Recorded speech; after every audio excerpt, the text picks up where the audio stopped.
அணி திரள்வோம் இறை மக்களே, அன்பில் வாழ்வோம் ஓர் குலமாய். அனைத்தும் படைத்து அழைத்து காக்கும் அன்பு தெய்வம் அழைக்கின்றார். வாழ்க புனித அன்னையே, விண்ணகத்தையும் மன்னகத்தையும் எக்காலத்தும் ஆளும் அரசரை ஈன்றவர் நீரே. தந்தை மகன் தூய ஆவியாரின் பெயராலே நம் ஆண்டவராகிய இயேசு கிறிஸ்துவின் அருளும் கடவுளின் அன்பும் தூய ஆவியாரின் நட்புறவும் உங்கள் அனைவரோடும் இருப்பதாக.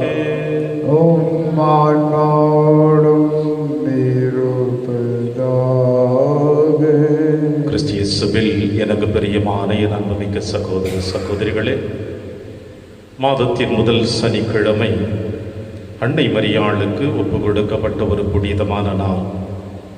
இதோ ஆண்டவருடைய அடிமை, உமது வார்த்தையின்படியே எனக்கு ஆகட்டும் என்று தன்னை ஆண்டவர் கரத்தில் அர்ப்பணித்த அந்த தாயினுடைய பிள்ளைகளாகிய நாமும் இந்த அன்னை மரியாளுடைய குணநலன்களை பெற்று நம் ஆன்மீக தேவைகளையும் நிறைவேற்றி பிறருடைய ஆன்மீக தேவைகளுக்காகவும் நம்மையும் அர்ப்பணிக்க இந்த திருப்பலியிலே மன்றாடுவோம். மேலுமாய் இன்றைய நாளிலே தன்னுடைய பிறந்த நாளை கொண்டாடி மகிழ்ந்து கொண்டிருக்கின்ற திருவாளர் ஜெயபாலனுடைய உடல் உள்ள நலனுக்காக ஜெபிக்க இந்த திருப்பலியானது வேண்டுதல் திருப்பலியாக ஒப்பு கொடுக்கப்படுகிறது. கடந்த ஆண்டு முழுவதுமாக இறைவன் அவருக்கு துணையாக இருந்து வழி நடத்தியதற்காகவும் புதியதாக அடியெடுத்து வைக்க இருக்கின்ற புதிய வாழ்விலே இறைவன் மேன்மேலும் இவரை நிறைவாக ஆசிர்வதித்து வழிநடத்தும்படியாகவும், குறிப்பாக இவருடைய அன்பு மனைவி டிஜே மேரியினுடைய ஆண்மலை பாற்றிக்காகவும் திருப்பலியிலே நாம் ஜெபிப்போம். மேலுமாய் தீபன் பெயரால் அவருடைய அன்பு சகோதரி மரித்த ஜனனுடைய ஆண்மை இழைப்பாற்றிக்காக இந்த திருப்பலியானது ஒப்பு கொடுக்கப்படுகின்றது. திருப்பலி ஒப்பு கொடுக்க தகுதி பெறுவோர் நம்முடைய பாவங்களை ஏற்று மனம் வருந்துவோம், இறைவனின் மன்னிப்பை பெறுவோம்.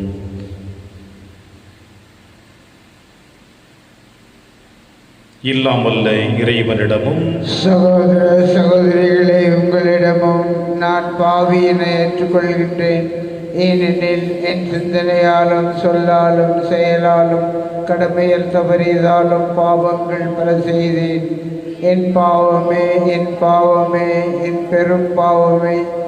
ஆகையால் எப்போதும் கன்னியான புனித மரியாவையும் வானதூதர் புனிதர் அனைவரையும் சகோதர சகோதரிகளை உங்களையும் நம் இறைவனாகிய ஆண்டவரிடம் எனக்காக வேண்டிக் கொள்ள மன்றாடுகிறேன். எல்லாம் வல்ல இறைவன் நம் மீது இரக்கம் வைத்து நம் பாவங்களை மன்னித்து நம்மை நிலை வாழ்விற்கு அழைத்து செல்வாராக.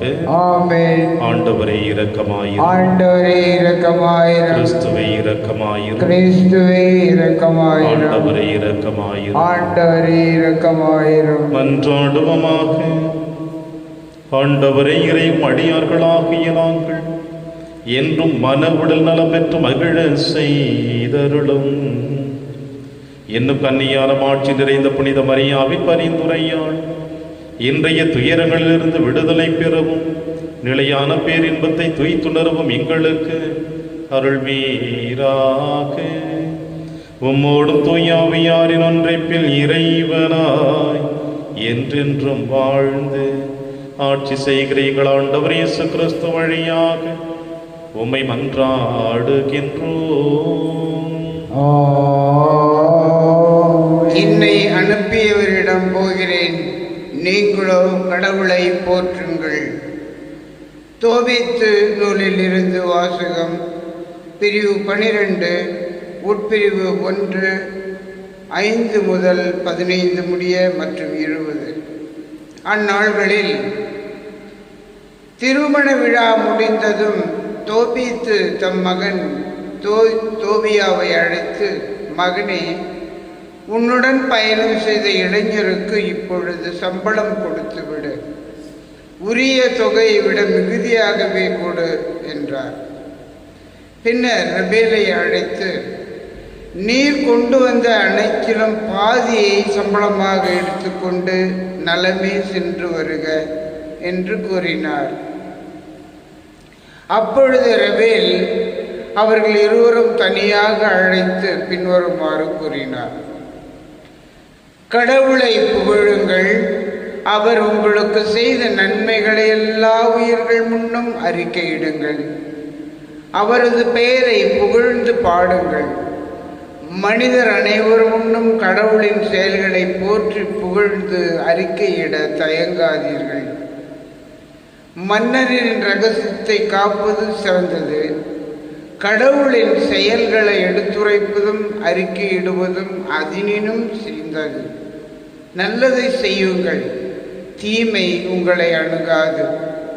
அநீதியாக சேர்த்த செல்வத்தை விட உண்மையான மன்றாட்டு சிறந்தது. ஆனால் நீதியுடன் இணைந்த தர்மம் அதைவிட சிறந்தது. அநீதியாக சேர்த்த செல்வத்தை விட நீதியாக சேர்த்த சிறிதளவு செல்வம் சிறந்தது. தர்மம் சாவினின்று காப்பாற்றும், எல்லா பாவத்தினின்றும் தூய்மையாக்கும். தர்மம் செய்வோரின் வாழ்வை அது நிறைவுள்ளதாக்கும். பாவமும் அநீதியும் புரிவோர் தங்களுக்கு தாங்களே கொடிய எதிரிகள். முழு உண்மையையும் உங்களுக்கு எடுத்துரைப்பேன், எதையும் உங்களிடமிருந்து மறைக்க மாட்டேன். மன்னரின் இரகசியத்தை காப்பது சிறந்தது.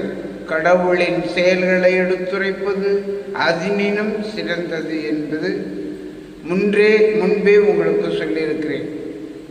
நீரும் சாராவும் மன்றாடிய போது நான் தான் உங்கள் வேண்டுதல்களை எடுத்து சென்று ஆண்டவரின் மாட்சி மிகு திருமுன் ஒப்படைத்தேன்.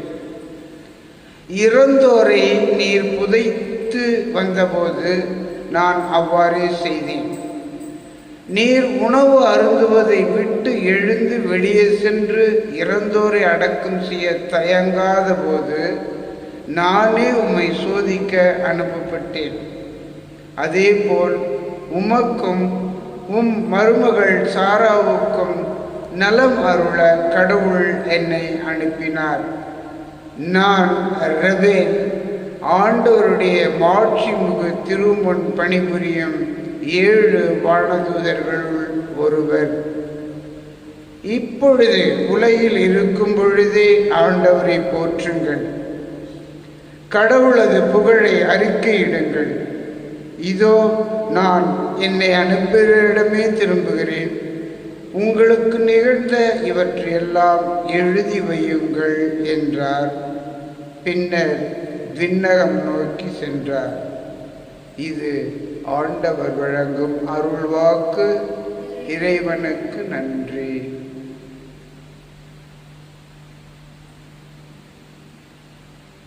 பதிலுரை பாடல். தோபி 13. பல்லவி. என்றும் வாழும் கடவுள் போற்றி, என்றும் வாழும் கடவுள் போற்றி, என்றும் வாழும் கடவுள் போற்றி. ஏனெனில் அவருடைய ஆட்சி எக்காலத்துக்கும் நிலைக்கும். அவர் தண்டிக்கிறார், இரக்கமும் காட்டுகிறார். பாதாளத்தின் ஆழத்துக்கே தள்ளுகிறார், பேரழிவிலிருந்து மேலே தூக்குகிறார். அவரது ஆற்றலுக்கு அப்பாற்பட்டது எதுவும் இல்லை. பல்லவி. என்றும் வாழும் கடவுள் போற்றி. நீங்கள் உங்கள் முழு உள்ளத்தோடும் முழு ஆன்மாவோடும் அவர்பால் திரும்பி அவர் திருமுன் உண்மையுடன் ஒழுகினால் அவர் உங்கள் வாழ் திரும்புவார். தமது முகத்தை உங்களிடமிருந்து என்றுமே திருப்பிக் கொள்ளார். பல்லவி. என்றும் வாழும் கடவுள் போற்றி. உங்களுக்கு அவர் செய்துள்ளவற்றை இப்பொழுது எண்ணி பாருங்கள். நீதியின் ஆண்டவரை போற்றுங்கள், வாயார அவரை அறிக்கையிடுங்கள். என்றும் உள்ள மன்னரை ஏத்தி போற்றுங்கள். பல்லவி. என்றும் உள்ள கடவுள் வாழ்க. போற்றி.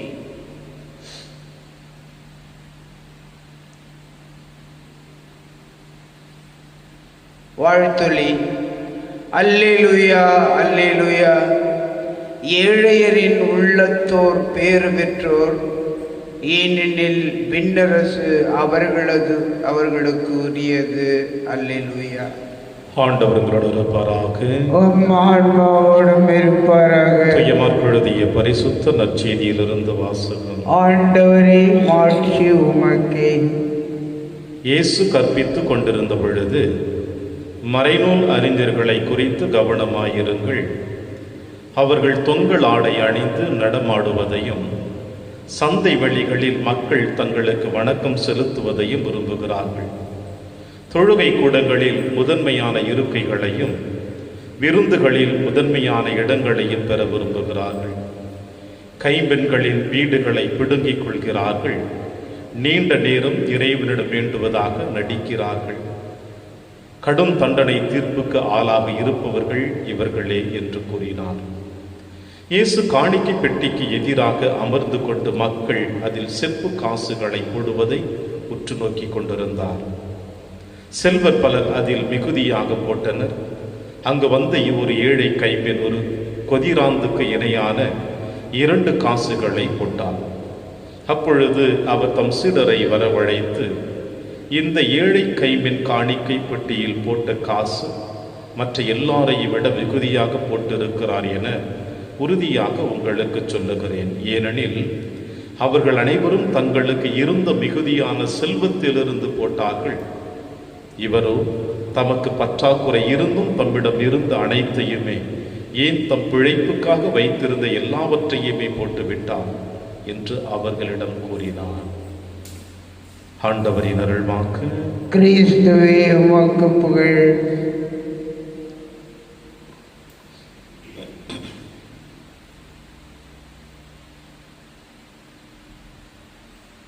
மற்ற எல்லாவற்றையும் விட இந்த ஏழை கைம்பெண் மிகுதியாக போட்டார்.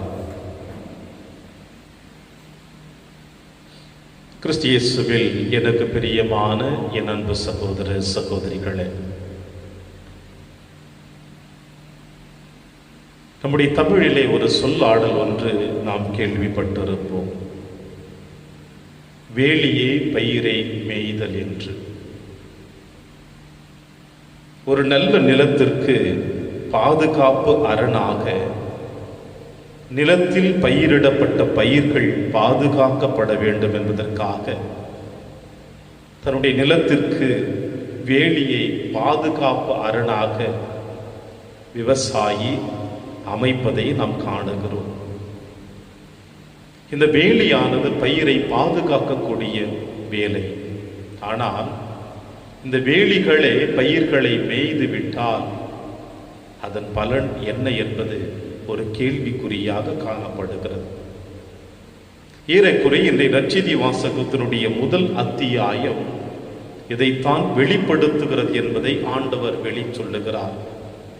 கடும் தண்டனை தீர்ப்புக்கு ஆளாக இருப்பவர்கள் இவர்களே என்று.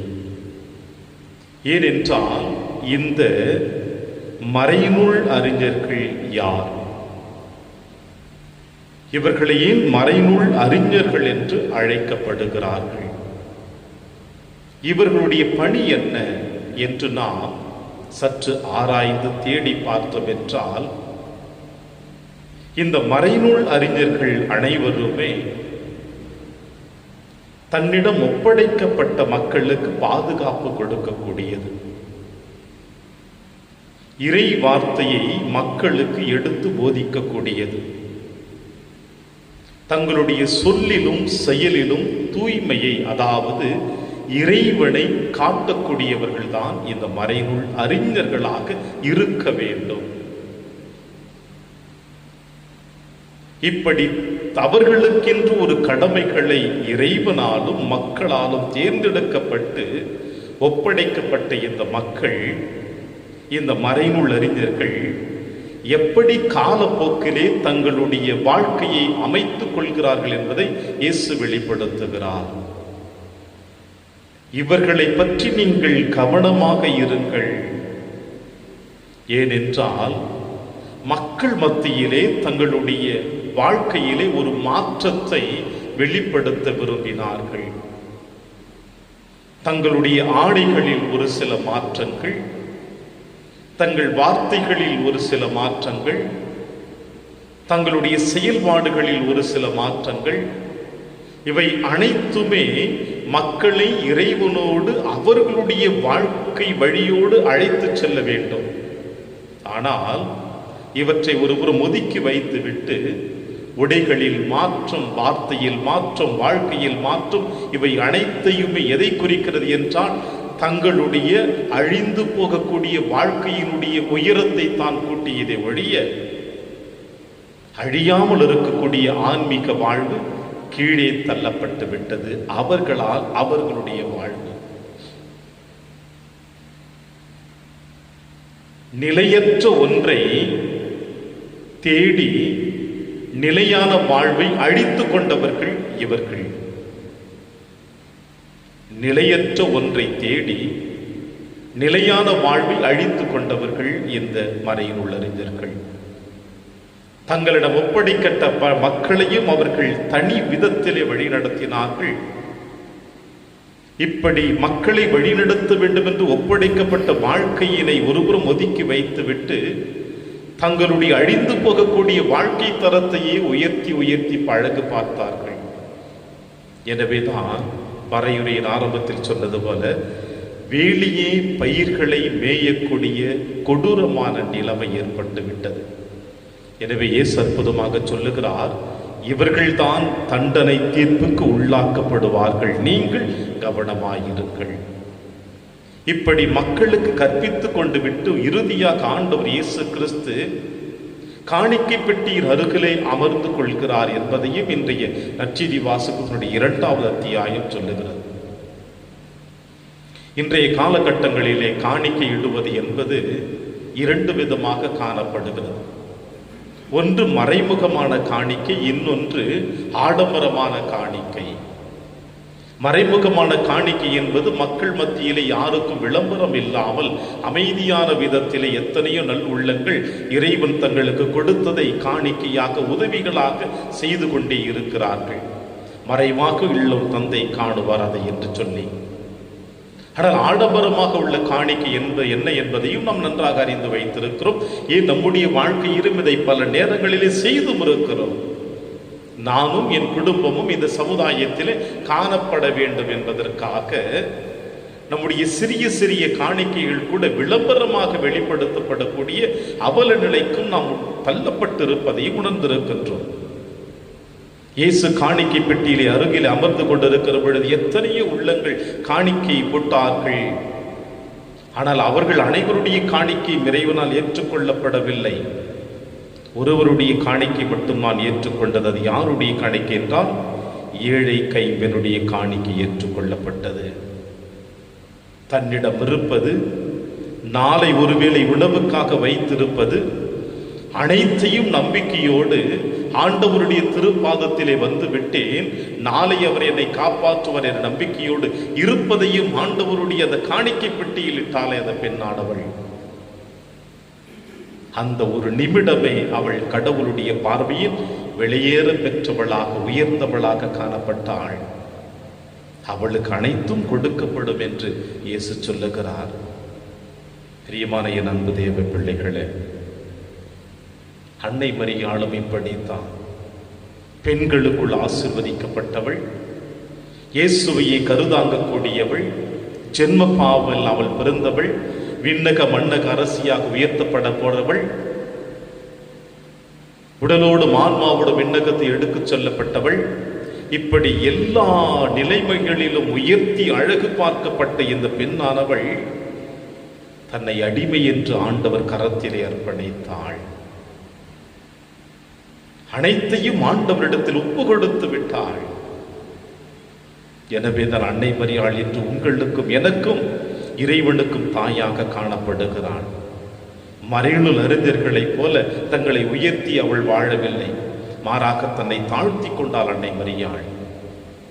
எனவே இந்த தாயினுடைய பெருமைக்குரிய பிள்ளைகளாகிய நாம் நம்முடைய வாழ்க்கையில் இறைவனுக்கு உகந்தவர்களாக நம்மை தாழ்த்தி கொண்டு இறைவன் நமக்கு கொடுத்ததை அனைத்தையும் அவருடைய கரத்தில் அர்ப்பணிக்கிற பொழுது மேன்மேலும் நம்மை உயர்த்தி நம்மை ஆசீர்வதிப்பார் என்ற நம்பிக்கையோடு திருப்பலியிலே தொடர்ந்து வந்தாடுவோம். இறைவன் உங்களையும் என்னையும் நிறைவாக ஆசீர்வதிப்பார். ஆமென்.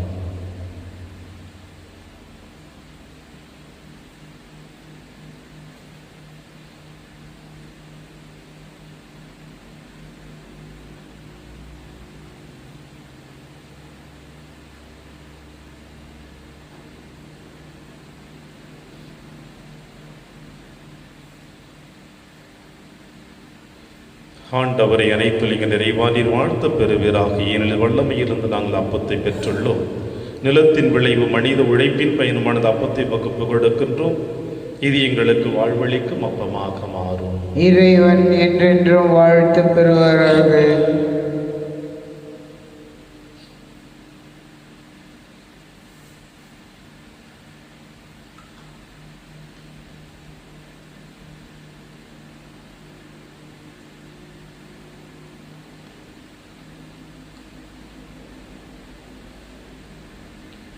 ஆண்டவரை அனைத்துலக நிறைவானீர் வாழ்த்த பெறுவீராக. ஏனீர் வல்லமையிலிருந்து நாங்கள் ரசத்தை பெற்றுள்ளோம். திராட்சை செடிய மனித உழைப்பின் பயனுமான இந்த ரசத்தை முகப்பு கொடுக்கிறோம். இது எங்கள் ஆன்மீக பானமாக மாறும். இறைவன் என்றென்றும் வாழ்த்து பெறுவாராக.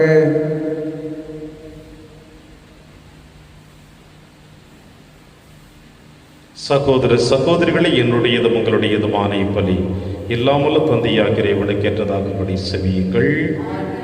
தமது பெயரின் புகழ்ச்சிக்காகவும் ஆட்சிக்காகவும் நமது நன்மைக்காகவும் புனித திரு அவை அனைத்தின் நலனுக்காகவும் உமது கையிலிருந்து இப்பலியை ஏற்றுக்கொள்வாராக. ஆண்டவரை, இப்பலி பொருட்களோடு மக்களின் மன்றாட்டுக்களை ஏற்றருள உம்மை வேண்டுகின்றோம். இவ்வாறு உம்முடைய திருமகனின் தாயான புனித மரியாவின் பரிந்துரையால் எந்த ஒரு மன்றாட்டு புறக்கணிக்கப்படாமலும் எந்த ஒரு வேண்டலும் வீணாகமலும் இருப்பனவாக எங்கள் ஆண்டவராகிய கிறிஸ்து வழியாக உம்மை மன்றாடுகின்றோம்.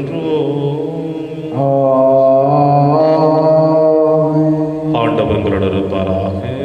ஆன்மாவோடும் இருப்பாராக. இதயங்களை மேலே எழுப்புங்கள். ஆண்டவரிடம் எழுப்பியுள்ளோம். இறைவனாகிய ஆண்டவருக்கு நன்றி கூறுவோம். அது தகுதியும் நீதியுமானது. தூயவரான தந்தையும் அன்பார்ந்த மகன் இயேசு கிறிஸ்து வழியாக என்னாலும் இவ்விடத்திலும் நாங்கள் உமக்கு நன்றி செலுத்துவது மெய்யாகவே தகுதியும் நீதியுமாகும்.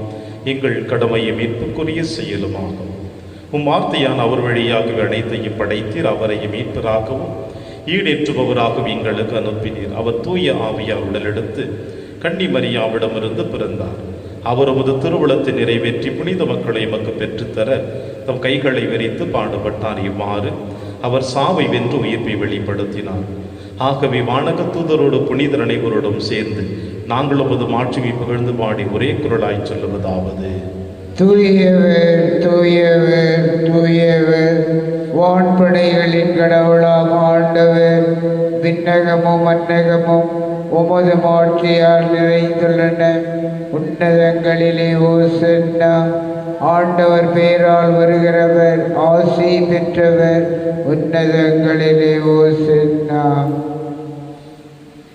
ஆண்டவரை, நீர் மெய்யாகவே தூயவர், தூய்மை அனைத்திற்கும் முற்றாகவே உம்முடைய ஆவியை பொழிந்து இக்காணிக்கைகளை தூய்மைப்படுத்த உம்மை வேண்டுகிறோம். இவ்வாறு எங்கள் ஆண்டவர் இயேசு கிறிஸ்துவின் உடலும் இரத்தமுமாக எங்களுக்கு இவை மாறுவனவாக. அவர் பாடுபட உளம் கணிந்து தம்மை கையளித்த போது அப்பத்தை எடுத்து நன்றி செலுத்தி அதை பிட்டு தம் சிடரு கழித்து அவர் கூறியதாவது: அனைவரும் இதிலிருந்து பெற்று உண்ணுங்கள், ஏனெனில் இது உங்களுக்காக கையளிக்கப்படும் என் உடல்.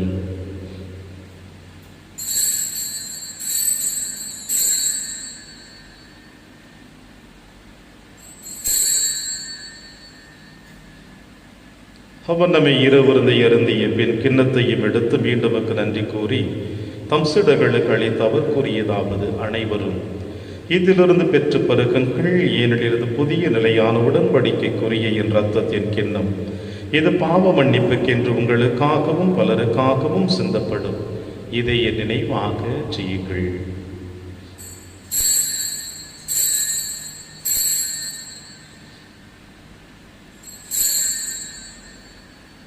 நம்பிக்கையின் மறைபொருள்.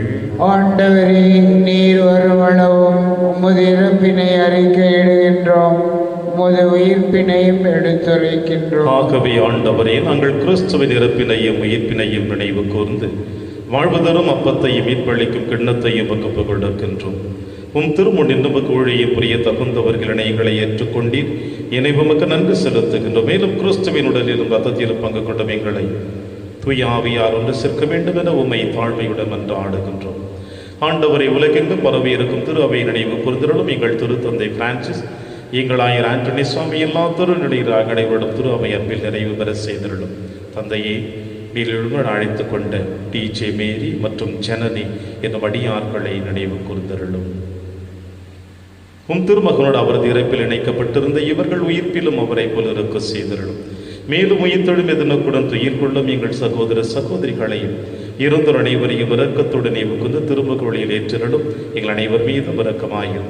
கடவுளின் கண்ணி தாயான புனித மரியா, அவருடைய கணவரான புனித யோசேப்பு, புனித திருத்தூதர்கள், புனித பிரான்சிஸ் சேவேரியார், புனித கஸ்பார் மற்றும் இவ்வுலகிலும் முகவுதவராகிய புனிதர் அனைவருடனும் நாங்கள் நிலை வாழ்வில் பங்கு கொள்ளும் தகுதி பெற்று திருமகன் இயேசு கிறிஸ்து வழியாக உம்மை புகழ்ந்தேத்தும் வரம் வருள உம்மை மன்றாடுகின்றோம். இவர் வழியாக இவரோடு இவரில் எல்லாம் அல்ல இறைவனாகிய தந்தையே, தூய ஆவியாரின் ஒன்றைப்பில் எல்லா புகழும் மாட்சியும் என்றென்றும் உமக்கு உரியதே. ஆமென், ஆமென், ஆமென்.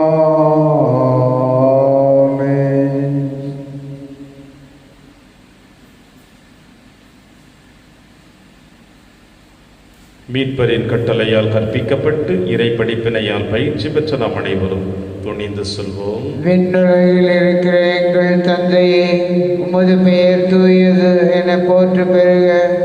உமது ஆட்சி வருக. உமது திருவுளம் விண்ணுலகில் நிறைவேறுவது போல மண்ணுலகிலும் நிறைவேறுக. எங்கள் அன்றாட உணவை இன்று எங்களுக்கு தாரும். எங்களுக்கு எதிராக குற்றம் செய்வோரை நாங்கள் மன்னிப்பது போல எங்கள் குற்றங்களை மன்னியும். எங்களை சோதனைக்கு உட்படுத்தாதையும், தீமையிலிருந்து எங்களை விடுவித்தருளும். ஆண்டவரை, தீமை அனைத்திலும் இருந்து எங்களை விடுவித்து எங்கள் வாழ்நாளில் அமைதியை கனிவுடன் அருளமை வென்றாடுகிறோம். உமது இரக்கத்தின் உதவியை நாங்கள் பாவத்திலிருந்து எப்பொழுதும் விடுதலை பெற்று யாதொரு கலக்கமுமின்றி நலமாய் இருப்போமாக. நாங்கள் எதிர்நோக்கி இருக்கும் பேரின்பத்திற்காகவும் மீட்பராக இயேசு கிறிஸ்து வருகைக்காகவும் காத்திருக்கின்றோம். ஏனெனில் ஆட்சியும் வல்லமையும் ஆட்சியும் என்றென்றும் உமது. ஆண்டவரே இயேசு கிறிஸ்துவை, அமைதியை உங்களுக்கு விட்டுச் செல்கிறேன், என் அமைதியை உங்களுக்கு அளிக்கிறேன் எனவும் திருத்துதர்களுக்கு மொழிந்தீர். எங்கள் பாவங்களை பாராமல் திரு அவையின் நம்பிக்கையை கண்ணோக்கி உமது திருவுளத்திற்கு ஏற்பதற்கு அமைதியை முற்றிலும் அளித்துள்வீராக. என்று வாழ்ந்து ஆட்சி செய்கின்றவர் நீரே. ஆமென். ஆண்டவருடைய அமைதி உங்கள் அனைவரோடும் என்று இருப்பதாக. ஆன்மாவோடும் இருப்பதாக. ஒருவருக்கொருவர் உறவின் வாழ்த்தை அறிவித்து மகிழ்வும். சமாதானம். உலகின் பாவங்களை போக்கும் இறைவனின் செம்மறியே, எங்கள் மேல் இரக்கமாயிரும். உலகின் பாவங்களை போக்கும் இறைவனின் செம்மறியே, எங்கள் மேல் இரக்கமாயிரும். உலகின் பாவங்களை போக்கும் இறைவனின் செம்மறியே, எங்களுக்கு அமைதியை அளித்தருளும்.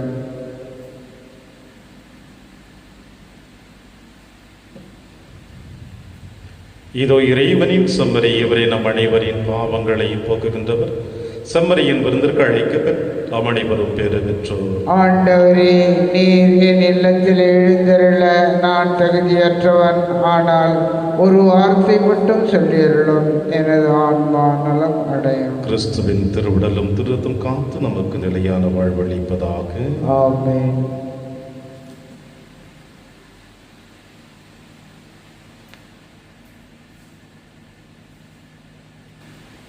கிறிஸ்துவின் ஆன்மாவே, என்னை புனிதமாக்கும். கிறிஸ்துவின் திருவுடலே, என்னை மீட்டருளும். கிறிஸ்துவின் திரு இரத்தமே, எனக்கு எழுச்சியூட்டும். கிறிஸ்துவின் விழாவின் தண்ணீரே, என்னை கழுவிடுமே. கிறிஸ்துவின் பாடுகளே, என்னை தேற்றிடுமே.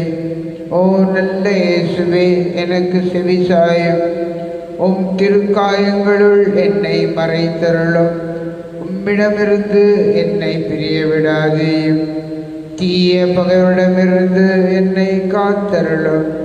எனது இறப்பின் வேளையில் என்னை அழைத்தருளும். உம்மிடம் வர எனக்கு கட்டளையிட்டருளும்.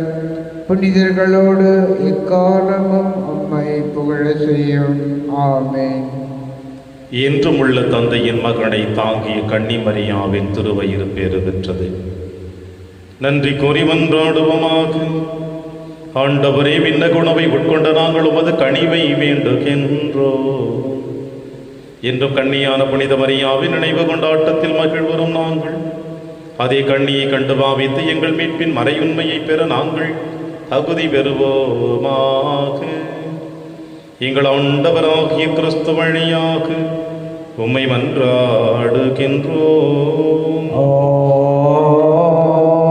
ஆண்டவர் உங்களோடு இருப்பாராக.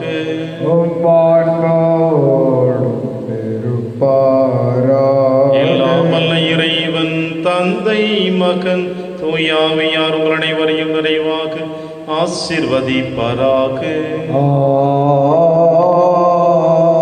சென்று வாழுங்கள், திருப்பலி நிறைவேறிற்று.